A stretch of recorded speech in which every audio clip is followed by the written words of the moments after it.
अभी हमारे एक और दोस्त हैं जो कॉकटेल्स रखते हैं, उनसे मेरी बात हो रही थी फ़ोन पे। तो मैंने उनसे कहा यार मेरे पास ना ब्रीड अच्छी नहीं आती गर्मियों के अंदर, हालांकि लोगों के पास गर्मियों में आ रही होती है आउटडोर के अंदर। मेरे पास इंडोर है ना, इंडोर में नहीं इतनी अच्छी आती, बच्चों पे बैठते नहीं है बर्ड्स या उनको फीड सही से नहीं करवाते। तो ये मसले मसाइल आ रहे थे।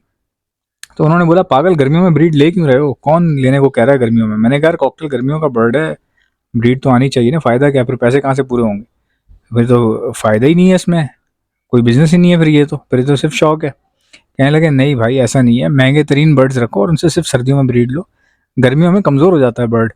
उसका साइज़ जो है ना, गर्मी जो है ना साइज़ खा जाती है, बर्ड का साइज़ खा जाती है, उसका सीना खा जाती है। सीने से मुराद ये कि हड्डी में आ जाता है बर्ड, या सीना हल्का हो जाता है, बर्ड का वेट कम हो जाता है गर्मी के अंदर ब्रीड करने से।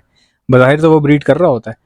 उन्होंने एक और बात बताई, उन्होंने कहा हाँ अगर लेनी है सही तरीके से तो फिर एसी लगवा लो, ये भी तरीका है, एसी लगवा लो, या पूरा वेंटिलेशन सिस्टम भी लग रहे हैं आजकल। तो आपने देखे टर्की के सेटअप्स में देखा होगा, वेंटिलेशन के लिए पाइप्स लगे होते हैं, वेंटिलेशन के लिए पाइप्स लगे हुए होते हैं जो कि बाहर से घर के अंदर जा रहे होते हैं और चारों तरफ घूम रहे होते हैं पाइप्स ना, पूरे घर के अंदर, बेसमेंट में भी घूम रहे होते हैं, ऊपर भी घूम रहे होते हैं।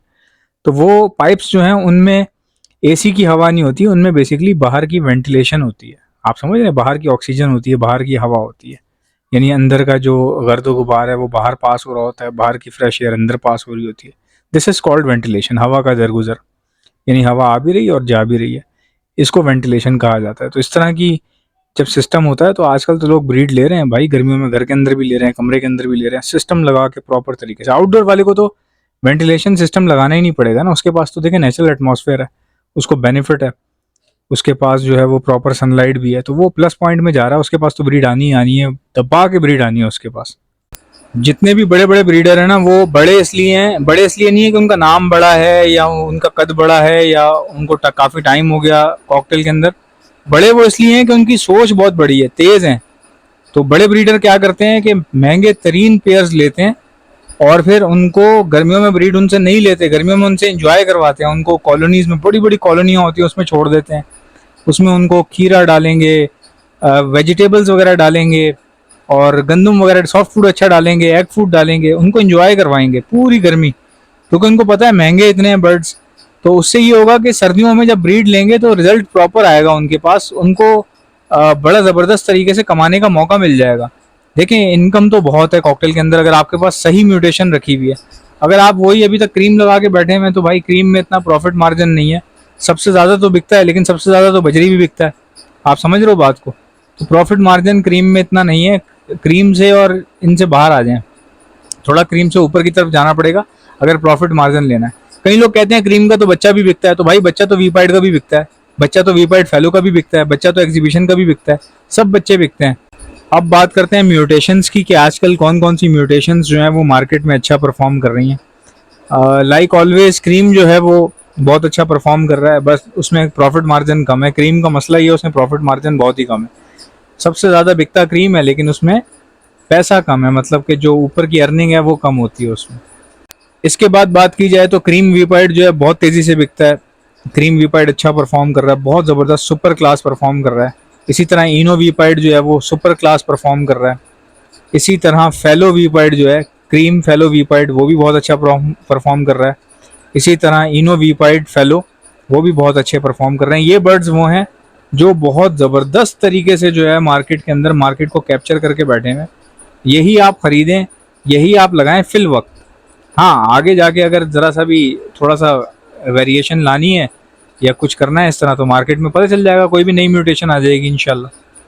अब बात करते हैं जी एग्जीबिशंस की। एग्जीबिशंस जो हैं वो मार्केट में बहुत अच्छा परफॉर्म कर रहे हैं लेकिन थोड़ा सा स्लो चल रहा है। स्लो से मुराद ये है कि एग्जीबिशन जो है, अगर आप एग्जीबिशन को कंपेयर करवाएं, एग्जीबिशन की सेल को कंपेयर करवाएं वीपाइड फेलो से, तो वीपाइड फेलो बहुत जल्दी बिकता है, एग्जीबिशन थोड़ा सा रुक के चलता है। उसकी वजह ये है कि लोग बोलते हैं है तो कॉकटेल लेना थोड़ा सा ही बड़ा है, बस ये उनके जहन में ये चीज़ होती है, लेकिन जिन लोगों ने रखे होते हैं उनको पता होता है क्या चीज़ है। अच्छा जो अच्छे बर्ड हैं ना एग्जीबिशन के अंदर, जो बहुत ही सुपर क्लास क्वालिटी के हैं, जो समझ लें कि ए कैटेगरी का जो बर्ड है वो 1-1 लाख रुपए का एक पीस है, एग्जीबिशन के अंदर लाख लाख रुपए का पीस है। वो डिपेंड करता है उसके साइज़ पे, उसके फेस के साइज़ पे, उसके क्राउन पे, उसकी अपनी लेंथ पे, और उसका सर जो है वो कितना मोटा है। बिग हेड्स के जो पीसेज हैं वो जाहिर सी बात है 1-1 लाख रुपए का एक पीस है, जो बड़े जायंट पीसेज हैं।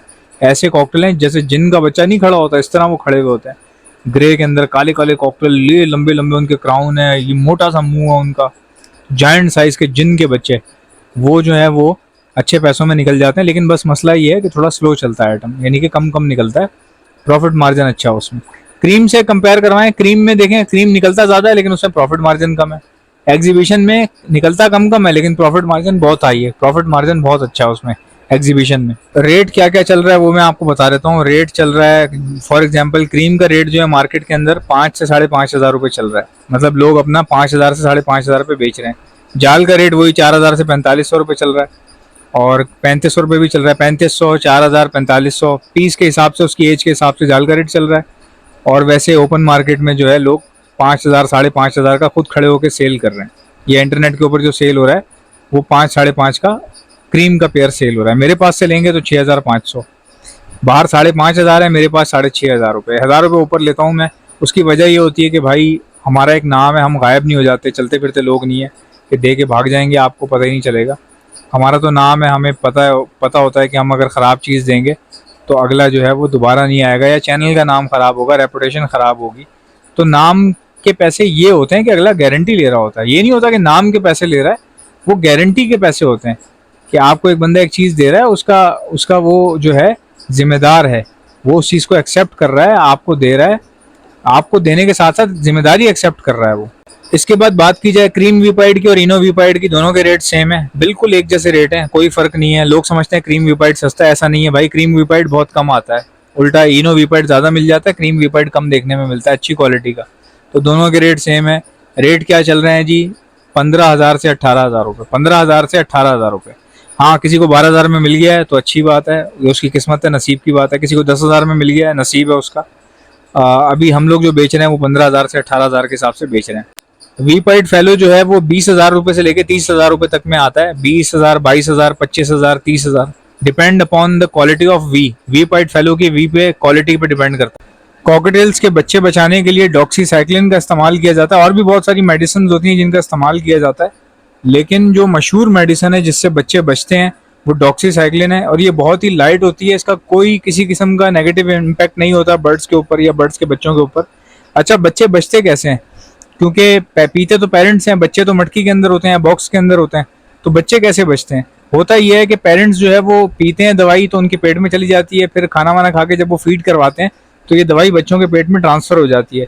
इससे बच्चों के अंदर पैदा होने वाले बैक्टीरियल इन्फेक्शन, नज़ला, खांसी, मोशन, बुखार की अलामत वक्त आने से पहले ही उसके जरासीम मर जाते हैं इस मेडिसिन से, जिससे जो है वो डाइजेस्टिव सिस्टम बर्ड का ठीक रहता है और बर्ड को खाना हजम करने में कोई परेशानी नहीं होती, जिसकी वजह से बच्चे जो है सर्वाइव करते हैं। ये मेडिसिन आपको मेरे पास से मिल जाएगी। ऑर्डर करने का तरीका क्या है? डॉक्सीसाइक्लिन लिख के सेंड कर दीजिए मुझे मेरे व्हाट्सएप के ऊपर। मेरा व्हाट्सएप का नंबर है 0327231040।